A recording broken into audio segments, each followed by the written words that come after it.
All right, welcome back to another episode. Hey, all you crazy sci-fi and fantasy fans. It's time for your daily dose of shenanigans over here at the Blasters and Blades podcast. Just three nerdy veterans geeking out over our science fiction passions and fantastical fantasies. A place where magic is king, the sky is the limit, and space is the place. So without further ado, we get to reintroduce you to the legendary, the one, the only, the phenomenal writer, Mr. Jonathan Brazee. How are you doing today, sir? I'm doing pretty good. How are you doing? Outstanding. My voice is getting a little hoarse. This is the fourth interview today, but you do what you got to do for the cause. So, can you introduce yourself for the listeners who might not have heard your previous couple episodes? Sure. My name is Jonathan Brazee. I'm a retired Marine infantry colonel. Did 34 years in the service. Now I'm a full-time writer.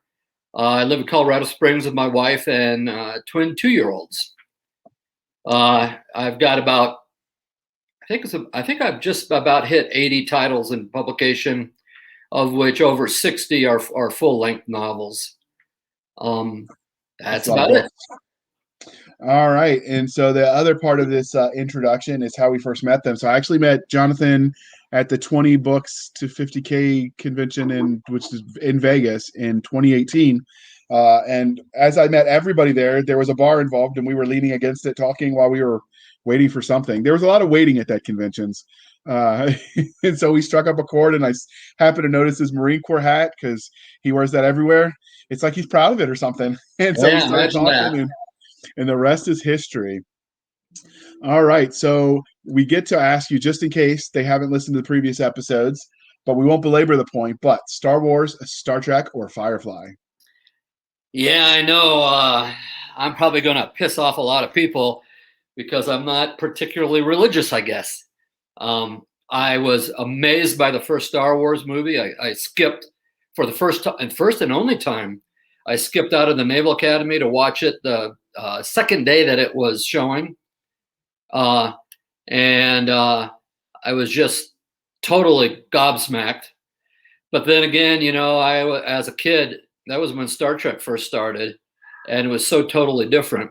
So I have equal love for both of them, but it probably didn't follow through in either of the universes as it progressed further and further. Okay.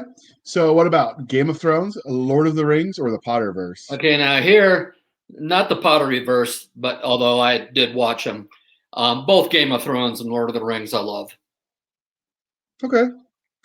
Game of Thrones, I wanted at some point in time, if he ever finishes it, I'd like to go to it. But I just know myself well enough that if I get to the hanging ending with no completion, that would bug me. And it's sat so long unfinished that I'm not convinced we'll get an ending. Yeah, I actually talked to Martin in the green room in Helsinki, and a couple people. We were talking a couple Game of Thrones things, but not like that. And a couple of people came in and were bugging him, and he was just nodding his head and not saying anything. But I did like the books, and I love the Lord of the Ring books. And I thought the movies for Lord of the Rings did a really good job with them, to be honest. I enjoyed the movies as well. Because we like both the science fiction and the fantasy here, what was your first love? Was it the Lord of the Rings that you read, or was it the Star Wars that you watched? What was your first love, sci-fi or fantasy? Sci-fi. My brother, I had just read, I was probably about, let me see, that came out, I must have been 8 years old. And I had just read Don Quixote. And it was my first adult book. My brother came over to me and said, well, if you like adult books, read this. And he handed me Andre Norton's Starman's Son. That was before it was called Daybreak at 2250. It was just Starman's Son. And I read that, and I was completely and utterly, well, I already used the word gobsmacked once here, but I was gobsmacked. I could not believe that you could write a story about a situation that doesn't exist, and you could kind of make up your own rules and say what the background of the universe is. And from that moment on, I never read another Hardy Boys. I never read any of the other books. I was strictly science fiction for a while, until I read Lord of the Rings, and that was my first fantasy. And then I really gravitated into the Pern books, which are really science fiction, but they have the flavor of fantasy. Okay. So what is it about the wild world of speculative fiction that you enjoy? It's the fact that you could create a universe that doesn't exist, and you can make it wildly different and create your own rules, or you can make it pretty much today's what we exist with today, and use that as a reflection, a mirror, so to speak, of something that you want to observe about the human condition. I Okay. just love that. So what was your first memory of the genre? Was it reading Andre Norton when you're Yeah, talking about sci-fi and fantasy? yeah, absolutely. Okay. Did you ever play were there any like board games or games in general in the sci-fi or fantasy space when you were young? No, they didn't really exist. I'm an old Okay. fart. I just don't know when they first started coming out. I seem to remember someone said Gamma World was the real first one, but I think that might just be an RPG. So Yeah, uh, they really didn't exist too much, and I've never been a big game player. As a kid, I played Monopoly with my family, and when Risk came out, I thought that was pretty cool. But I was never really. I was more active, more outside, a lot of sports, stuff like that. So I and my parents played bridge all the time, and I was looking at them going, how are they enjoying this? that's one game I've never learned to play. So how did your love of speculative fiction transition into you telling stories in this wild world of imagination? Well, I always wondered if I could create one of these universes, and I would tell stories all the time. Wasn't writing them at first when I was in junior high and high school, well, grammar school for that matter. I wasn't writing them, but I would tell people stories. Sometimes they were supposed to be true. I mean, I wasn't telling them this is fiction. And there I was type stories. And I would like to see how far I could push it to see if they would still believe me. And I had some wild, wild stories. And I had people would come up to me. I had people at reunions who would come up to me 30 years later and say, "Oh man, when you told me this, I was so amazed." And I was like, "Oh, I told you what?" And I realized it was some story. So I was always a storyteller in the the old fashioned narrative around the campfire storyteller. Okay. So many authors let their own sort of real life experiences influence the stories they tell. So were there any specific formidable moments that shaped you as a storyteller? Was it telling those fun little tall tales to your friends or? I think it was. I think that's what created the need in me to to let people see my imagination.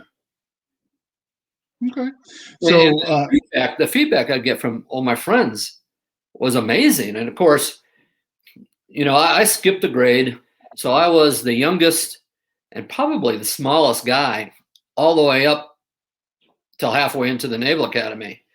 And to have everybody sitting there, just with bated breath, listening to me tell a story, and then clap me on the back and all this kind of stuff, it was a big ego boost. I can see that. So speaking of the Naval Academy, so we've mentioned that you are retired from the Marine Corps as a colonel. So we ask this of all of our authors who are also military veterans, but do you feel like your time in the Marine Corps affects the stories you tell? Absolutely, they're the basis of my storytelling, at least my military storytelling. So do you ever draw on people that you knew in the military when you're writing characters? Absolutely, absolutely, all the time. I have books, particularly in my military fiction books, where every single incident really happened. I mean, I've changed names and adjusted it. My Werewolf of Marine book, my series, there is so much in there that was true to life. The fact that I've got a werewolf in it. Like spoiler alert, werewolves aren't real. Dang it. So we've talked about how your time in the military affects the stories as you tell them, but does it affect the way you engage with stories as a reader or viewer or enjoyer of games? Do you think your time in the military affects you from that angle? Yeah, I think so, because I when I read military books, they have to have the verisimilitude of being in the military. And yeah, it could be fantasy, it could be 10,000 years in the future. So you have to take that leap. But when things don't ring true, I it pulls me out of the story, and I even put books down. I mean, when you read a book where the PFC, the private in the Army, or PFC in the Marine Corps, when he's telling a major what to do and the major saying, yes, sir, sorry, that book gets closed, or I turn off the Kindle and delete the story. Yeah, that would just never. Well, it might happen, but then there's going to be some wall-to-wall counseling that happens afterwards. So transitioning away from the writing side, let's look at the fan angle for a little bit. So have you gotten any cool fan art or had anybody cosplay your characters yet? I had a guy who wrote a song Wow. about one of my characters, and he asked me, can he record it? And I went, you better believe it. So I thought Okay. that was really cool. Did you ever get to share that around your social medias, or? Something I should ask him. No, I haven't, but yeah, that's a good idea. So here's what we're going to do, dear listener or viewer. As I'll see if he can do it. He'll share it in his newsletter. So all you got to do is go to his website, sign up for his newsletter, and when he finds the guy and gets it out there, you'll be able to hear it first. There you go. Yeah, but that was really cool when he asked me if it's okay if he records it. And yeah, that's not something you would think of. Like I can see art or the costuming, but it never would have thought about music as the. But I am waiting. I go to Dragon Con every year. Every time I see anybody that looks anywhere close to one of my characters, I run up and grab them by the throat, and say, "Are you Rick Lysander?"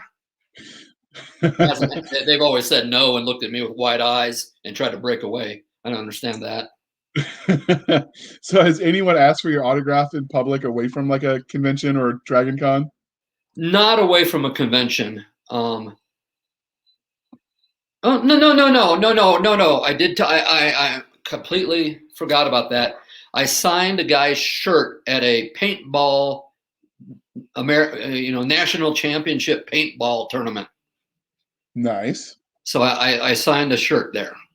I was wearing a T-shirt that said "Recruit," which is, what the cover of the book on it, and he had read it, and I signed his shirt that he was wearing in the paintball stuff. Nice. So, have you ever spotted anybody out in the wilds reading your books? No, I would die if I did. That's one Problem I feel is, like. I sell far more ebooks than paperbacks or hardbacks. So Yeah. I always wonder, as I'm in an airport or something like that, there's someone reading a Kindle. Is it possible? But I have met people who have read my books, particularly on airplanes. That's cool. I think the people that can say yes to, I've seen people reading my books in public outside of just a convention where they just bought it, would have to be the people that came up the older traditional route because they tend to push the hard copies more. Yeah, I would say so. So, but one of these days, we're all going to get that final prize of seeing somebody read our book like that. Well, it's the same thing, when I'm looking for cosplay, I grab people's Kindles out of their hands, and start scrolling through them. Like, no, you're reading the wrong stuff. I have a 10-penny nail, so I'm ready to sign the screen the first time that happened. All right. So, have you had any fun or funny or weird interactions with fans since you started writing? Yeah, I've had several. My book Recruit, which was my first military sci-fi, it's set in a society that's a little bit repressive, at least initially, in the first volume. And because of that, I had one of the reviewers, a Vine reviewer on Amazon, said something to the effect that all the women are prostitutes, which wasn't true, but all the women are prostitutes, and I must not be able to. I must have never had a date, that type of thing. And at a con, my first World Con, I was manning a booth for the Science Fiction Fantasy Writers of America, and they said you can bring out some of your books and put it on the table. So I put my books on the table, and this young lady was walking by. And you know how they walk by at cons, they kind of don't want to catch your eye, and they're looking down. And she saw the book, looked up, saw me, looked at my name tag, looked down at the book, looked up, looked at my name tag, looked down at the book, looked up one more time, and said, "That guy was all wrong. It doesn't treat women poorly at all." And I was, oh my gosh, So I asked her, I said, "Well, have you read book 2?" She goes, "No." I grabbed my book 2, which was on the table, and I immediately gave it to her. Just read it. Thank you so much. That's a good way to get a free book. So this Yeah, is the part. so. If it feels like we're rushing these early questions, dear listener, it's because we literally just interviewed him last month, and you're going to be hearing one from the archives from him. You'll understand why at the end. So we're just trying to get to the good stuff and talk about the book we invited him here to discuss. So, can you give the listeners and viewers the highlights reel from everything you've written? Well, I started writing military fiction, and I've got 2 series that one takes place in Iraq, and one takes place at an embassy and in the South China Sea and stuff like that. And then I started, it was 2014, I wrote my first military science fiction, and that has been my most successful series to date, although the current series looks like it can beat it. And that's the United Federation Marine Corps. And that has 8 books in the first series, 5 in the second, 3 in the third, and I think 3 in the fourth. So I got quite a few, and quite a few short stories and novelettes. One of my Nebula Award finalists was in that series, and so then, and then I also have, as I mentioned, The Werewolf of Marines, which is one of my favorite. I've got some historical fiction, one on the First Barbary War, which was the most enjoyable book for me to write. I've written books I had some co-written books with like Michael Anderle and Richard Fox. And right now, I've got a series that I'm doing with Jeff Chaney. In fact, one of them, book 3, just went live today. Yeah, your book with Richard Fox was the one where you had the movie stars acting out the parts, correct? Yeah, I had Giancarlo Esposito from Breaking Bad and Better Call Saul and The Mandalorian. He was the one who narrated my chapters. So was that something you arranged, or they just surprised you and you're like, heck yeah, I'm going with it? Podium. I have some books are with Podium and some aren't. And Podium, they did it. They arranged it. Nice. So all of those books sound fascinating, but here today we're going to talk about the Legacy Marines, the first book in the United Marine Federation series, Lysander Twins, which I think follows the Recruit series, correct? It's like a follow-on. Yes. So where did you get the premise for this follow-on series? What was the inspiration? Well, the initial United Federation Marine Corps series was done. I had the arc planned. I did add 2 more books while I was writing it because people kept demanding more, and it was doing very, very well. So that went from 6 books to 8 books. But I didn't think this universe had been explored. Now that the government is not so repressive, and it's opened up a lot of new ideas. And then I started thinking about it. So I've known several people who were kids of generals and admirals, and I've watched them either succeed or fail tremendously. And I started thinking about what I've already introduced the kids. How would they react trying to follow in their father's footsteps? And so that just brought up 5 more books telling their story. And then there's a novel, yeah, it's a novelette, I guess it is, that kind of ties the whole series together at the end. Okay. So before we dive in to the specific series, we're going to take a moment where I'm going to share the cover. Can you tell the viewers and or listeners how you came up with this cover? You see a lot with imposed and power armor, but not sort of what you've done here. So how'd you come up with it? I well, like I said, I have all my other books. I have action, power armor, all that kind of stuff, aliens. I needed a cover. My artist, who was a pretty well-known artist, has won quite a few awards. I didn't give her very much time, and I just thought, since this is a story of a brother and sister who are twins, and they go about it different ways in the series, I thought this kind of reflected on what the series was about. I know it's not very typical for a Space Marine book. It was just the idea that I came with, and this is what she came up with. She didn't have much time to do it. She's a painter, but this is what she came up with, and I thought it at least gave the. I thought it was a good picture of the concept of what the series was about. Well, I like it. It's different. It stands out just enough, and there's enough going on in the background. So it works for me. It would get me to buy the book if I hadn't already owned it. So, all right. So, what would you say the 30-second elevator pitch for this novel in the series would be?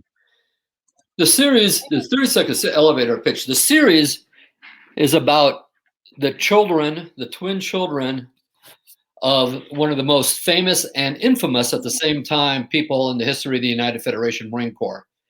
And how they follow in their followers' footsteps is totally different from each other. And they have different outcomes on as they go through their Marine Corps careers. Totally different paths. Okay. And what do you think makes this series special in the wide world of military fiction? I have never read anything that had the same sort of both competition and love between two characters, the two MCs. And we have we have a lot of books where people are competitors. There may be two main characters, but they're definitely in competition. But we have a lot of where it's the brotherhood and love. It's even families and stuff like that. But here, there's definitely a competition between the two, but there's also that deep, dying love and the bond of who they are. And in this case, one of them goes the officer route, and one doesn't. But they both have ups and downs, but they all have fairly satisfying careers. I'll put it like that. Okay. So what tropes do you feel like Legacy Marine hits the best? Loyalty, brotherhood, and sisterhood. The fact that you do things for the people serving alongside of you. And in military fiction, military science fiction, and Space Marines, I think that's the trope that has to be there. It's like romance with the happily ever after. You could do a whole lot of things in romance, but if you don't have the happily ever after, people are going to get really upset at you. I think when you're doing Space Marines, basically, well, number one, the Marines are basically the good guys. And number two, you have to have that brotherhood and willing to sacrifice for your fellow Marines. So you mentioned that one of the tropes for Space Marines is that the Space Marines have to be the good guys. So do you think they can tolerate Marines as the bad guys if both sides have Marines, or do you have to call them something else to keep people happy? I would call them something else. I made the mistake when I was writing. Well, I don't want to say it's a mistake, but I heard about it. I wrote a side novel to the first Recruit and the first United Federation Marine Corps series. And it concerned a character who's going to show up on the last book. And she is actually on a planet where the Marines are sent to quell unrest. So in a way, the Marines are the bad guys. Now, they weren't written as bad guys. They were actually they saved her, but they were the opponents. And yet, I had reviews that said I don't read these to read about the Marines being the bad guys. Interesting. So that was a lesson I learned early on. And then the Marines really weren't bad; they weren't evil, that's for sure. And this character became very vital to the last book in that series. So I had to introduce her early enough for it, but I didn't, since it wasn't really about Rick Lysander, who's the MC for that series, although he's there. I decided to make it a book out of the series numbers. Okay. So you mentioned that this was military sci-fi as the genre, but do you think it fits into any other subgenres of science fiction? Oh, well, if you look at Amazon, it's in there for aliens because there are aliens, colonization, empire, space opera. No, not so much space opera, I don't think. There's some of the aspects for space opera, but there's a lot more realism in these books that you'll often find in Space Marines than are what they're in. I mean, people die. That's quite common in Space Marines, unless it's a red shirt in space opera. That usually doesn't happen as much. Okay. So now let's talk about the story itself. So what can you tell us about the two main characters? Well, the two characters have always felt, they're, and this is kind of a trope too. They love their father, but felt abandoned by him because of his being deployed, being taken up in things that are just much greater than a normal person's career. And they always wanted to make him proud. And the son, Noah, he always felt that he was a disappointment. The daughter, Esther, she was the driven one. And she's the one that succeeded in everything. She could have gone pro in a type of sport. And then when he disappears from the scene and they decide to enlist, because she was always going to enlist, at the last second, even though his father's no longer around, he decides to enlist too, to prove almost as if he could earn his father's admiration and respect, which isn't really true. But this is how he feels. And so they go through, and it finds out that, particularly in the first book, she's the one that's going to succeed no matter what. And sometimes she could, I don't want to say stab anybody in the back, but she doesn't mind stepping on a few fingers climbing up that ladder, where he is much more person-oriented, more, he won't step on anybody's fingers. He's going to give them a boost going up the ladder. And so this book covers the first part of their, and this book, they're both in there as POVs. The second book is about Esther. The third book is about Noah. The fourth book is about Esther. And then the fifth book has them back together and they're serving together. And it sort of ties all that stuff in of what it means to be both Marines and brother and sister.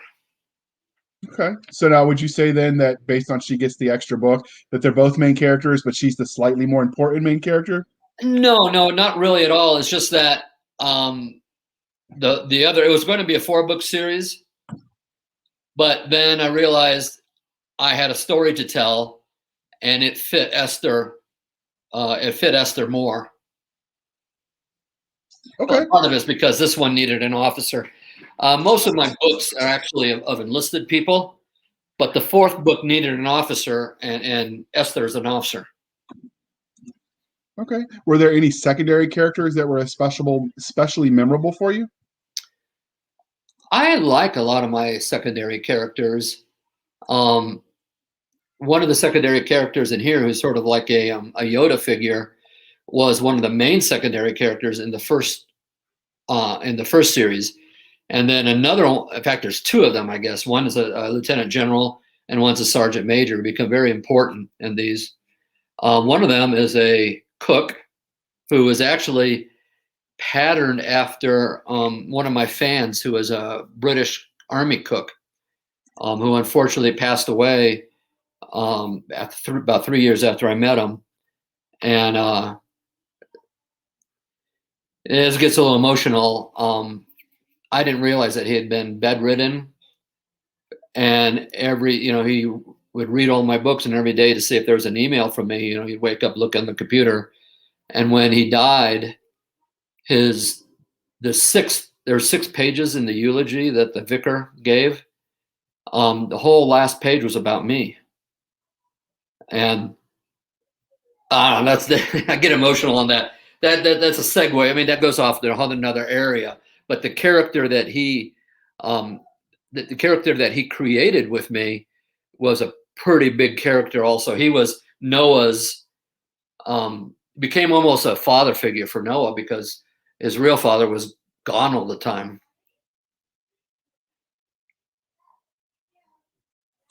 All right. So wow, that's heavy to follow. But were there any bad guys that they have to face, or was the universe itself the bad guy? The Without obviously universe giving any itself was the spoilers. bad guys. There's always bad guys in there. Characters who show up again, or characters who are jerks. But generally, the bad guys are, well, even my aliens in these books were bad guys, but it turns out they're not so bad. They were just enemies. The noble enemy, I guess. But the main it's just the universe is the bad guys. The main ones. Okay. So since we've talked about characters briefly, and you tend to do horrible things to yours, if they met you in a back alley, you think you got a chance against the twins, or you're gonna have to hire a bodyguard? No, the twins. It depends on when I find the twins. Esther might shiv me until we get to the end, and until we get to Coda, which was the name of the novelette at the end. I think I'd be okay with her then. Noah, no problem. Nah, yeah. If I met when Esther was a captain, yeah, I don't think I'd want to meet her in an alley, to be honest. Fair enough. So, finally, in many universes, the world that the story is told in is as much a character as the protagonist or antagonist. So, can you tell us a little bit about the world where this story is set? Well, the world is set in a period when there's massive expansion. As I said, the United Federation had been a fairly repressive society. There had been a lot of wars, and they basically used that to gain control. Women were second-class citizens in most ways, and that character grew up thinking that was normal, and over the case of the 8 books, he realizes that's really stupid, because every woman he knows is actually more capable than he is. So by the time we get to Legacy Marines, because of the actions in the first series, it's a far more altruistic and it's a far more equal society, but there are still lots of bad guys. There's people who trumpet a religion, but in reality, they're basically crooks. So the big war that had been happening, that was esoteric, that's a threat to humanity, that's over, and everybody thinks, okay, peace has come, but not really. Even in war, there are people who will have either immoral or criminal activities to better themselves ahead. And this is the society now that they're facing it. Supposedly the war is over, we're at peace, but not really. Okay. So you wrote the United Federation Marine Corps as the main military unit. So how does that compare and contrast with the U.S. Marine Corps you served in? What I did, I don't like. I read a lot of books that are exactly the U.S. Army and exactly the U.S. Marine Corps. I didn't want to have that because in the future, who's to say that the United States is the one that takes over everything? So what I did was I made a big effort on when the Federation was formed. There were 48 extant Marine Corps or naval infantries. Each one became a sponsor of a battalion. So the very first Marine Corps that exists, that still existed, was the Portuguese Marine Corps. Then the Dutch Marines and the British Royal Marines. So I put a lot of all the tradition and history of these other nations' Marine Corps, and each battalion would celebrate like the Portuguese Marines, and they'd have a big celebration like the birthday ball. And since this is far in the future, I also had Marine Corps that haven't existed yet. That will be part of this tradition, and so I try to put traditions and stuff from most of the Marine Corps and naval infantries and army and stuff. The British Royal Marines make a heavy impact on my series, but I want it to be more open, and I want to put more cultures in there than just the USMC. Okay, that's a fair answer. Did you get any pushback when you wrote things that weren't true to the U.S. Marine Corps from readers? No, I haven't. I've never received that. I can't think of. I must have. No. I know I did when I did the Marines in the first series I wrote, and I had them say huzzah because they just want to be different, and it was like I spelled it different than the Brits say it now, and they're like, "That's not what Marines say." And so my answer, this is when I was stupid enough to still answer people in the comment section on book reviews, and I'm like, but Space Marines might, and it's I don't always think funny. I've ever had that. It's always funny where people draw those lines, like you were with me in Space Dragons, but not with the huzzah. Yeah, Marco Cluse wrote a book that had the officers had. I think I might get this backwards. The officers had Navy ranks, and the enlisted had Marine Corps ranks. I mean, had enlisted ranks. I said that wrong. The Marine Corps officers had Navy ranks like Lieutenant JG, Lieutenant Commander. The Marine Corps infantry, enlisted, had private, sergeant, all that kind of stuff. And he had people jumping on him in reviews and in comments saying, that's not how you do it. It's 1,200 years in the future. Yeah. The rank gunnery sergeant didn't exist till 1958. So how can 1,200 years in the future, who's to say what it's going to be? Yeah, I've seen Scott Bartlett did that with his mech series as well, where he had like in Navy rank for the ground troops as well for his ground soldiers. Now those were I think more militia, but yeah, it's definitely jarring when they make changes. But once you get past that, you realize it sort of works most of the time. Yeah. So create something a little bit different so you're not in Kansas anymore. Yeah. So Legacy Marine is clearly part of a series. I know because it says so on Amazon. And you told us there are currently 5 books out in this series. But is their story done? Will we get more from this universe and these characters? Don't think so. Short stories, novellas, novelettes. People quite often ask me for another. I have the woman of the United Federation Marine Corps that has a sniper named Brazy Medicine Crow, and I regularly get people saying, "We need another Gracie story." So as far as another series, you never know. I might come back to it, but I've got so many books in the series I'm doing now. I've either got 5 more books or 11 more books to write. So in my Ghost Marine series, I've got 1 more book to write there. So you've written co-authored with other people in other universes. Do you think that is going to potentially happen in this universe? You might bring someone on to write with you? I would definitely be open to that. I've got someone right now who's trying to do a game on it. And is that something you could talk more about yet, or is it still in well, the planning I stages? have given him the okay, but I have not seen anything yet. Okay. We Well, just you have to let us know if it we comes out. settled that 3 days ago. Wow. So okay, so it's really new. You'll have to come back and tell us about it when that comes out. Yeah, I'm curious to see how it. I'm curious to see it myself. Is it like a computer game, a board game, like an RPG? What is it? Do you know? RPG. Nice. So we know that every literary universe has its own internally consistent rules of science and technology. So what sort of tech can we expect from these books? I try to be as realistic as possible in my tech. Some things I hand wavy. My faster than light travel. I give as much as someone might understand how a jet plane works. You know, I really don't go into it, but I try to keep my science as accurate as I can.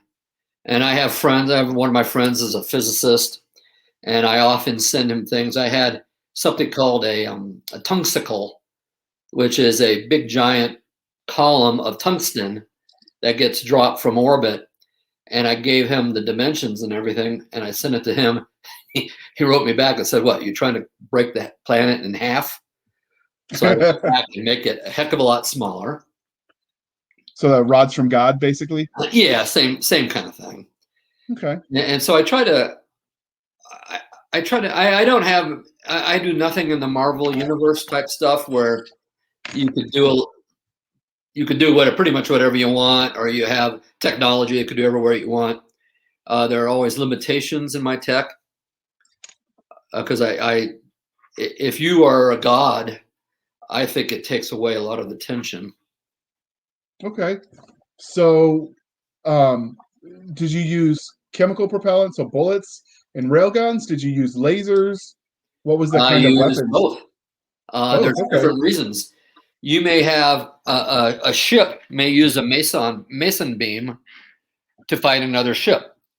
However, when you're down in the atmosphere, they dissipate and the energy weapons aren't as accurate. I mean, not as accurate. They're not as effective.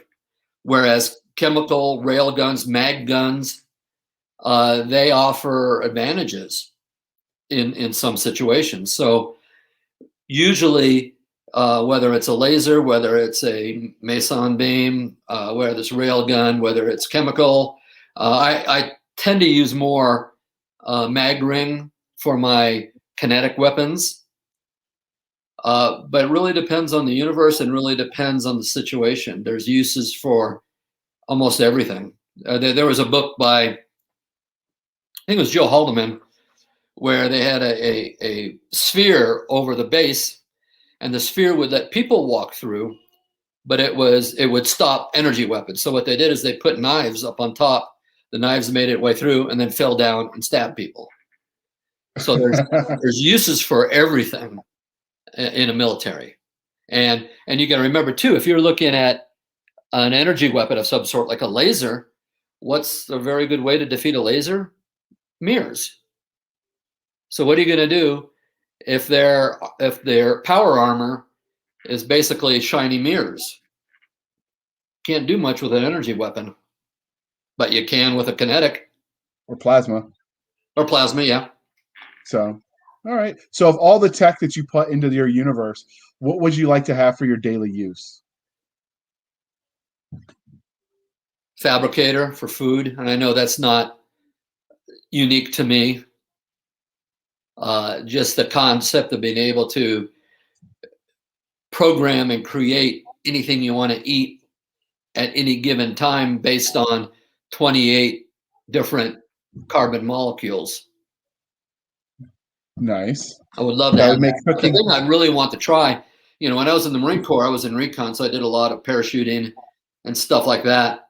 I had something called that they nicknamed an egg, where you got in and a ship, hundreds of thousands of kilometers away, would basically fire you at your insert point on a planet. And then the pod would ablate away, slowing you down.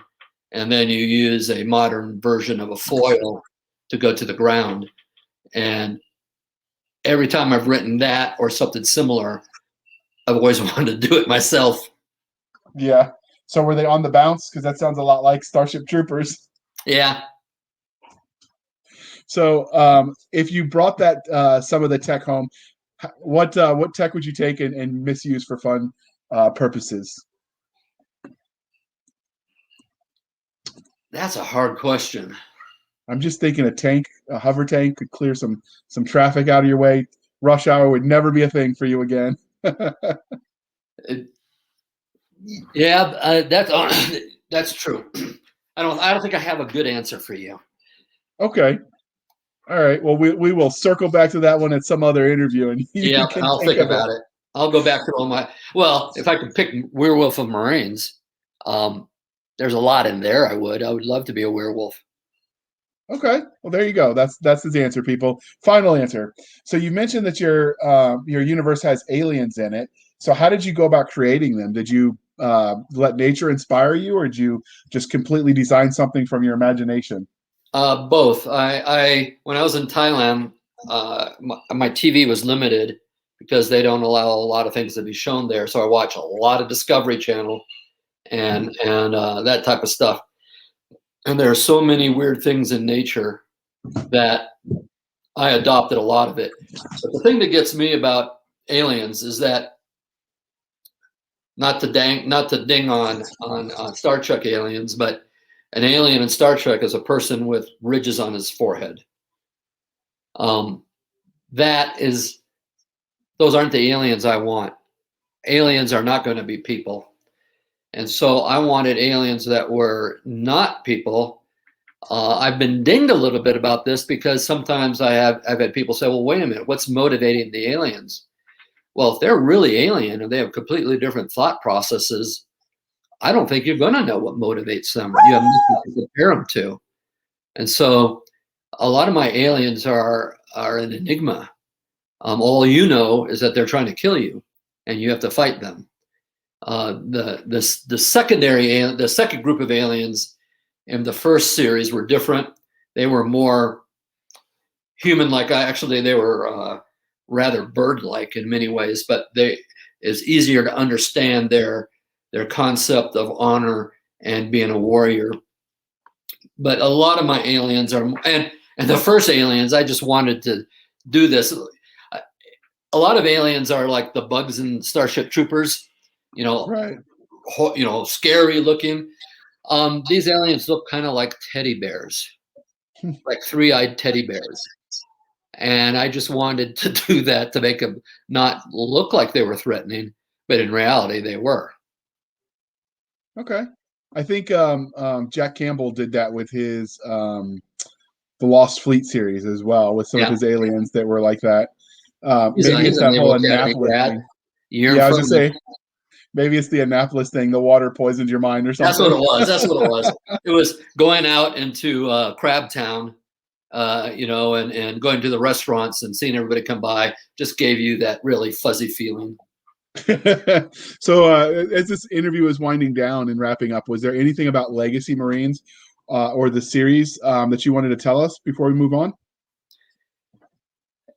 The series is standalone. I think it would be a little bit more impactful, particularly Coda, which was the final novelette, if you had read the first series. But this is a standalone series. You do not have to have read the first series. If you have never read all the Rick Lysander books and you wanted to start with Legacy, I don't think that would really hard. I think it would be fine. Okay. Are they out in audiobook as well? Yes, they're all audiobooks. All right. So I'm gonna have to check those out. I got the first series, but I don't have this one. So the reason we had you on, and I hinted that we would be talking about that earlier in the interview, was that this book is going to be included in a story bundle. The link for the story bundle will be in the show notes for military science fiction. So, have you worked with story bundle a lot? Is that something you're very familiar with? Yes, I have. I've done. I've been in Kevin Anderson's. That might have been his first or second story bundle. I've done probably 5 or 6 story bundles. It's a good way for someone who wants to wants to see new authors and give them a shot, it's a really good way to get quite a few books from different writers, and then you're certainly getting a lot for your money's worth. And then the ones that you really like, well, now that opens up a whole backlist of books for you to read. Yeah, if you're interested in even half of the books in the bundle, generally it's cheaper to buy the bundle than it is to buy them individually. Yeah, exactly. So I thought I've discovered writers from story bundles. I have two, and they're starting to become more of them as they become more widely known, I think. Well, it's a great way. It's a great way to introduce writers and books to a broader readership, and it's a great way for readers to discover writers whose work you might like. And so one of the things that Story Bundle has is unique to some of the bundling services is they let you pick what percentage goes to the author and which percentage goes to the charities that they associate with. And there is a minimum buy-in, but if you really want to support those authors because you like them in there, you can pay what you will above the minimum as well. So it's a very democratic process that supports charities, and I always think that's a good thing. Yep. I agree. Do you happen to know which one is affiliated with it this time? Because I think the host gets to pick from the list, but I'm not totally sure. This one is the last one I did was Water for Africa. This one is I'd have to look it up again. Okay, I just wasn't sure if he had said. So this is all new to me. I've bought a lot of them, but I've never been on the other end of it before. So. All right. And can you tell listeners how they can find you? And we'll put that in the show notes as well. Well, my website is jonathanbrazee.com. And on Facebook, I think I'm also Jonathan Brazee. Twitter, Jonathan Brazee. He makes it really easy for you to stalk him. So, all right. And you can find us, dear listener, on our website at anchor.fm/blasters tack and tack blades, anchor.fm/blasters tack and tack blades, on Twitter at SF_fantasy_show, Sierra Foxtrot _fantasy_show. You can email us at blastersandbladespodcast@gmail.com. We have a Facebook group where we host the shenanigans. We share all of the appropriate memery, and we share these episodes as well. Which is Blasters and Blades Podcast over on Facebook.com. You can support the show by a monthly subscription service via anchor.fm, Blasters, Tack and Tack Blades, or through buymeacoffee.com/author J.R. Handley. If you use the Buy Me a Coffee, we do ask that you put for the podcast in the comments where they give you, so we can make sure we keep our co-host properly lubricated, and I will be your daily dose of sober driving to keep them in line. So thank you for spending some of your precious time with us. For Nick Garber and Doc Cisca, I am J.R. Handley, and this was the Blasters and Blades podcast. We'll be back next week at the same time, where we'll indulge our love of nerd culture, cheesy jokes, and all things that go boom.